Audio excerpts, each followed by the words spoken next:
Good afternoon. I'm Sheriff Kevin McMahill with the Las Vegas Metropolitan Police Department. With me today is the Special Agent in charge of the Las Vegas FBI Field Office, Christopher Delzato, and the Clark County Fire Chief, Billy Samuels. You'll hear from all three of us. I want to provide a more detailed update and walk you through how this investigation unfolded. Just a little over a week ago, LVMPD received limited information indicating that laboratory equipment and potentially hazardous materials were being stored at a residence in the northeast part of our town. As our investigation progressed, we determined that the home was owned by the same individual connected to a prior illegal biolab investigation in Reedley, California that occurred in 2023.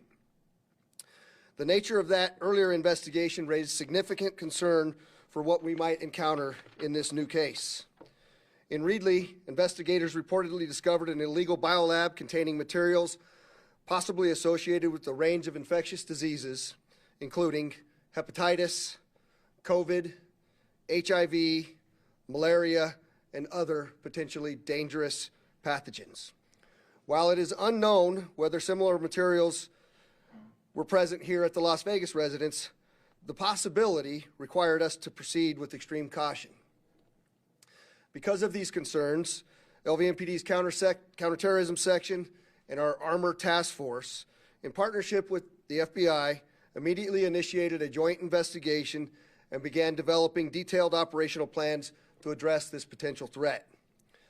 Out of an abundance of caution, extensive preparations were made, resources were mobilized from across Clark County, the City of Las Vegas, as well as our other state and federal partners, to include some from outside of our region, to ensure that this operation could be conducted safely. The main suspect in this case, who you're going to see a photograph on the screen next to me here in just a second, is the owner of the house on Sugar Springs Drive. He's already in federal custody on charges related to the investigation of the biolab in Reedley, California in 2023. I'm sorry. So that's not the main suspect. That's the main suspect in the California case. The primary suspect we arrested, however, is Mr. Ari Solomon. He's 55 years old, and his initial charge was a charge of disposing and discharging hazardous waste. Solomon is believed to be the property manager for both houses on Sugar Springs and Temple View. As previously briefed, the first phase of this operation began early Saturday morning. You're going to start to see a number of images from this as I talk. At approximately 5:51, our LVMPD SWAT team served a search warrant at the residence on Sugar Springs Drive. There were 3 individuals inside of that home. Each had independently rented a room from the property owner. They were safely removed from the residence, and at this time, they are not involved in this investigation. Based on the information we received, investigators believe that the locked garage was the primary location of the potential biological and hazardous materials. The search warrant was authored by LVMPD's counterterrorism section, and our multi-agency teams began preparing to deploy to the scene. To safely manage the risk, a layered use of technology, as you see here to my left, was employed throughout this operation. LVMPD police drones were deployed from the onset, providing a real-time aerial and situational awareness as SWAT secured the residence. Drone feeds were monitored remotely, allowing commanders to assess conditions, adjust tactics, and limit officer exposure in real time. We also employed our robot dog. Before we entered the room, the tactical robot was deployed to clear the interior and conduct initial air sampling. The robot can open doors, navigate stairs, and transmit video in real time, allowing officers to assess the conditions before entering a dangerous environment. Once this residence was cleared, LVMPD's Armor team entered the scene. Armor, for those of you that don't know, is our all-hazard regional multi-agency operations and response unit. They do all of the gamut of the CBRNE. Wearing protective equipment, including respirators, the team drilled a small access point into the interior door leading to the garage and inserted a probe to assess air quality. A pinhole camera was also deployed, transmitting live video to the command post and to our Fusion Watch Operations Center here at headquarters. Almost immediately, investigators observed multiple refrigerators, a freezer, and other laboratory-type equipment, along with numerous bottles and jugs containing unknown liquid substances. These items, importantly, were consistent in appearance to the items found and described in the Reedley, California lab investigation. After initial assessments were completed, the Armor Team escorted FBI scientists and specialized evidence collection team into the garage. Investigators observed one refrigerator that was still opening and wrapped in the household plastic wrap, along with the freezer that was plugged in and running. You'll see some of that in that video. When the refrigerator and freezer were opened, our investigators identified a significant volume of material, including various vials and storage containers with liquids of different colors and compositions. Additional containers were located throughout the garage, along with laboratory equipment and other specialized items. The scene presented a high level of complexity with materials that had not been identified, that have not been yet identified, and still require careful assessment. Some items appeared consistent with biological and chemical storage, which necessitated additional precautions. The operation required multiple carefully controlled entries into potentially contaminated areas, and each entry involved strict safety protocols and extensive decontamination procedures for personnel. And we also have to decontaminate all of the equipment each time it comes out and goes back in. As a result, the operation was conducted in a slow, methodical manner. To maximize safety and visibility, large-scale evidence collection was prioritized during daylight hours on Sunday, while additional investigative work and coordination continued overnight. Evidence collection was completed at approximately 6:30 p.m. on Sunday. At the same time, the collected items were transported to a Southern Nevada Health District facility for temporary temperature-controlled storage. The final phase of the operation began focusing on the remediation of the target location. A professional remediation team was contacted to conduct that work, which we completed at approximately 2:30 this morning. Following remediation, final site checks were conducted, all of our units were demobilized, and the scene was cleared. This morning, the evidence was transported to an FBI lab for testing. I'm now going to turn it over to our exceptional special agent in charge, Christopher Delzato, who's going to provide a status on the update of the investigation and outline our next steps. Chris? Thank you, Sheriff. Good afternoon. Thank you for joining us. Again, Chris Delzato, I'm the special agent in charge of our FBI office here in Las Vegas. As I stated in Saturday's press conference, the FBI plays a crucial role in supporting our state and local law enforcement partners on a regular basis, providing resources and innovative capabilities to assist in our investigations. This weekend, our evidence response teams, our scientific response analysis unit, our technical hazards response unit, and our hazardous evidence response team played pivotal roles in this joint investigation. These highly trained and equipped teams perform reconnaissance and site characterization, decontamination, and evidence in hazardous environments.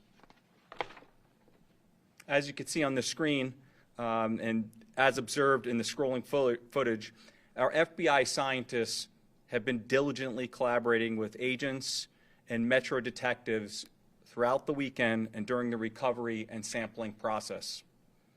Initial search of the garage at the Sugar Springs residence identified a biosafety hood, a biosafety sticker, centrifuge, multiple refrigerators, red-brown unknown liquids in gallon-sized containers, and refrigerated vials with unknown liquids.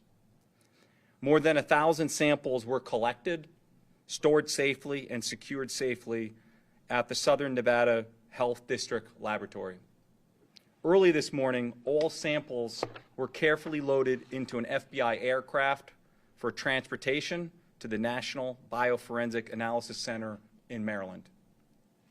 We recognize that the public is seeking clarity. What were they testing for? What possibilities are being considered? However, as the sheriff mentioned, in cases like this, Our process relies on being slow and methodical. From the collection of evidence to the testing of the samples, the process the FBI laboratory personnel engage in requires systemized, measured steps that cannot be rushed. I would like to express my sincere gratitude to everyone involved in the operation this weekend. When I was informed of my selection as the special agent in charge here in Las Vegas, I recognized the positive reputation that the Las Vegas Metropolitan Police Department had, but quickly learned more about their state-of-the-art Fusion Center. It is fitting that they were honored as Fusion Center of the Year by the National Fusion Center Association, distinguishing it as a top-tier, industry-leading, and highly effective 24/7 intelligence hub. I was profoundly impressed by the impact of the partnerships in action during this extensive operation. This weekend marked the first occasion on which I witnessed these capabilities firsthand, and our office is privileged to be part of the collaboration dedicated to serving Southern Nevada. I would like to express my gratitude to the extensive partnerships involved in this case. Thank you all again for the components from Metro, Las Vegas Fire and Rescue, the Clark County Fire Department, the 92nd Civil Support Team from Carson City, the Southern Nevada Health District Lab, and FBI employees from the FBI lab in Quantico, as well as employees from the Los Angeles, Phoenix, and Sacramento FBI offices. Next, I'd like to introduce Fire Chief Billy Samuels from Las Vegas Fire. That's County Fire. All right, good afternoon. Billy Samuels from Clark County Fire. Kind of talk about who all was involved in this this past weekend and highlighting the relationships that we have with local, state, and federal partners. That's to include the Las Vegas Fire and Rescue, North Las Vegas Fire Department, Henderson Fire Department, as they mentioned, the Nevada National Guard, the 92nd Civil Support Team. They're responsible for that CBRN, that chemical, biological, radiation, and nuclear investigations. The 9th CST from Southern California assisted. Obviously, Las Vegas Metropolitan Police Department did an amazing, had an amazing role. FBI, SNCTC, and the Fusion Center, as they mentioned, what an amazing collaboration that they have there. Brett Compton, the Division of Emergency Management Chief for the Nevada Homeland Security, the District Attorney's Office from Clark County, and the United States Attorney's Office. Emphasis needs to be placed upon the continued partnership that we have, not just for this incident, but everything this Valley experiences is done in collaboration with our partners. Whether it's a planned event or natural or man-made disaster, the dedication from each agency continues to impress me. The greatest word that I can think of is trust. Now I want to talk about the decontamination process that you're seeing right there. We'll have a decon unit there for the entire incident. It's there for decontaminating those that are working and ensuring their ensembles are removed and packaged properly. This also consists of the rehabilitation and medical standby for those working. This ensures we are not having any cross-contamination from the inside of the scene to the responder to the rest of the people in the warm and cold zones. All this costs a lot of money, as you can imagine. And while local agencies fund some programs, it is a large financial responsibility that is where the federal government assists. A large grant program within the federal government called the Homeland Security Grant Program, and for us we work under the UASI, the Urban Area Security Initiative, where we get some of these funding. We're grateful for this opportunity that we received this, and over the last 5 years, here are some of the agencies in which the UASI funded that were actually integral in this response. That was from the Southern Nevada Counterterrorism Center. We were able to receive a little over $4 million for their efforts.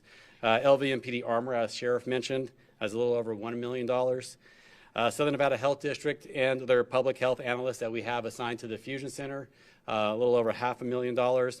Las Vegas Fire and Rescue and their CBRN Hazmat unit, that was $365,000. And the Clark County Fire Department for a total of $700,000. All those efforts were used this last weekend. It does take it's a team effort. In closing, I'm going to turn it back over to the Sheriff. I'm sure you have some questions, but thank you for this opportunity, sir.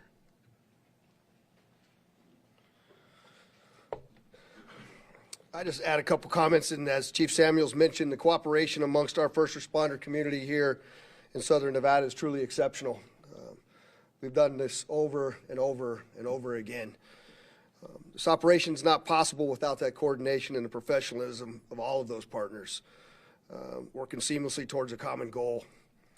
Investigation also reflects how law enforcement has evolved, and LVMPD now operates one of the most advanced technology platforms anywhere in the world. From drones and robotics to real-time intelligence and remote command capabilities, technology played a critical role in allowing us to assess risk to protect personnel and to move quickly without compromising safety. I'll tell you that this incident was completed remarkably fast for what it was that we dealt with out there, how quickly they were able to move and do this safely. It's really mind-blowing, quite frankly. Since becoming sheriff, I've also made Homeland Security a top priority. We have some of the best counterterrorism hazmat units in the country, and we do not take shortcuts when it comes to protecting our community. Whether the threat is real, it's known, unknown, criminal, environmental, local, or international, our responsibility is to be ready and respond decisively. I want to thank a couple of gentlemen that are standing over here, in particular, Deputy Chief Chris Holmes, the Executive Director of the Southern Nevada Counterterrorism Center, Carrie Underwood, and our Counterterrorism Lieutenant Cody Thompson. These were some very, very long days leading multidiscipline approach teams, and you all did it exceptionally well, so thank you very much. I also like to say thanks to the residents in the neighborhood. This is a scary moment. They were very patient and cooperative over the weekend. I know there was a lot of fear and anxiety as this unfolded literally right outside of their homes. I do not take that lightly. I want to reassure you that everything has been remediated and there's no safety concern in the house or the neighborhood. With that, I'll take a few questions, and I'd just like to say there are aspects of this investigation that we don't know the answer to. So we're trying to be as transparent about everything it is that we know, and we will answer your question if we can. David? Thank you for taking my question. With what we know about the California connection and what you have found in that house so far, is there anything you can say at this point about whether you think this was nefarious in any way, if this was a potential act of terror? I mean, people don't just have biological material in their house, so Yeah. what do we think these people were doing? So the question is what do we think these people were doing with those substances in the house? And I'll tell you, the truth is we don't know yet. We're actually looking to see, as we move forward in this investigation, how to answer all of those questions. I certainly have them as well. But the reality of it is we had an operational period that we were working around the clock for multiple days. We've safely remediated that part of it. Now the tough part of the investigation moves forward. That's where we're at with it, and we're going to continue that. And this side of the question, more for FBI, this person who owns this home is connected to that lab in California. Ever searched before, and why was it searched now? Was it ever searched before? I don't know that I could comment on that, or I have knowledge of that. It was searched over the weekend because of intelligence gathered and other means of corroboration of that intelligence. That's why, in partnership with Las Vegas Metro, we executed state search warrants to ensure even an allegation of biohazardous material, right? You're talking about a serious allegation, so you don't want to risk, whether it's true or not, something like that being contained in a neighborhood. So I think, we took our time, we accumulated the right resources, the real subject matter experts, biologists and whatnot, to properly conduct an analysis of what was in that garage. And, there's a lot of things that we recovered in that garage that we safely packaged and sent to the lab. We don't know what they are yet. We'll let the subject matter experts do their analysis, which will take some time, and then we'll report back on what those results are. Sir? I wanted to see, is there any knowledge that this Mr. Solomon or anybody else who may have been in or outside of that garage has any expertise when it comes to operating a biolab or how to handle those materials without it spreading? We have no knowledge that he had any expertise or is in that area, or he's somewhat of a trained biologist, no. Or any other individual that may have gone in and out? If there is? Not at this time, no. Sir? On the more than 1,000 samples that were collected, I understand that they have not been identified at this time, but is there any timeline on when you'll have a clearer picture on it? Yeah, I anticipated that question. Again, this is a methodical process that has to follow a lot of lab procedure and protocol. I'm not a trained biologist. The sheriff isn't a trained biologist. So we'll let the lab technicians and the SMEs do whatever they need to do, and they'll report it. And when we have something, we'll certainly report that back. For the sheriff, you mentioned that Ori Solomon was the property manager of the house on Sugar Springs and also on Temple View. Did you discuss whether or not Metro investigated the house on Temple View or what they found there? Yeah, so the question is Mr. Solomon was the manager of the house on both Sugar Springs and Temple View. And had we found anything in the Temple View address? I apologize, I didn't address that today because I did that previously, but the FBI conducted the warrant simultaneous on Temple View as when Metro hit Sugar Springs. There were a number of people inside of that residence. We have zero connection between the two addresses as far as this investigation goes. Go ahead. What do you know about his involvement? Why did you arrest him? I mean, I know the charge, but what do you allege that he did as part of this whole thing that led to his arrest? Yeah, so we can, you want to go cover that part? Okay. First off, he's arrested on state charges. Mr. Solomon, he is the property manager for both the locations that we searched this weekend. He was charged. What was the state charge exactly again? Hazmat, right? Yeah, it was how he disposed, or the lack of following procedure around how he processed those materials in the house, and that was the local charge. So he'll likely face federal charges, right? So the federal charges are going to say that he did what? We're not ready to talk about federal charges. I think the focus of this weekend was the health and well-being of the community, focusing on processing the evidence.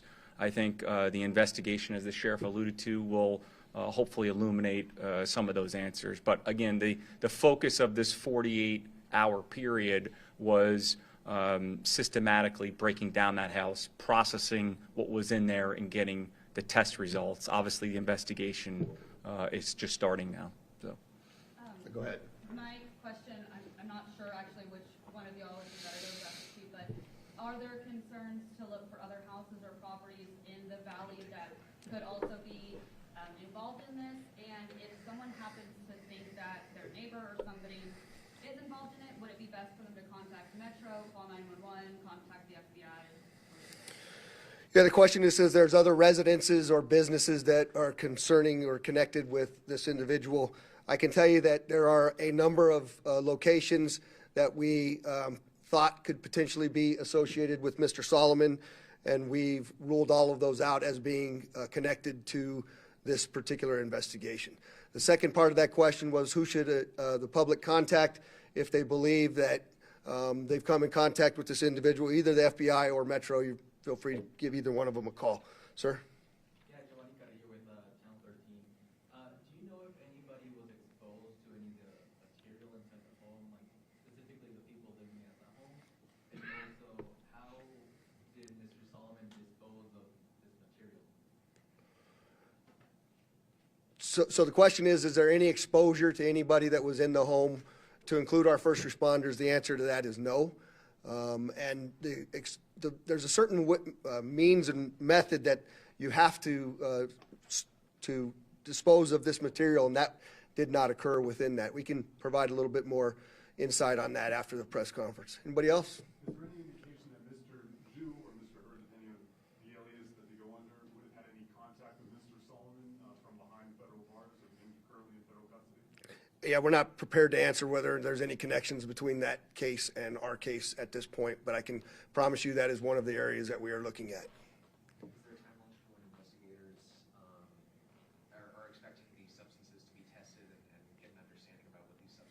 Yeah, the question is the timeline, and that's what we addressed. We don't know yet. You know, I can tell you we're pushing very hard because we want to know as well. And we will provide you the update on additional charges as well as what those substances are in the near future. Last one, go ahead. You. Mary Keeler, Channel 13.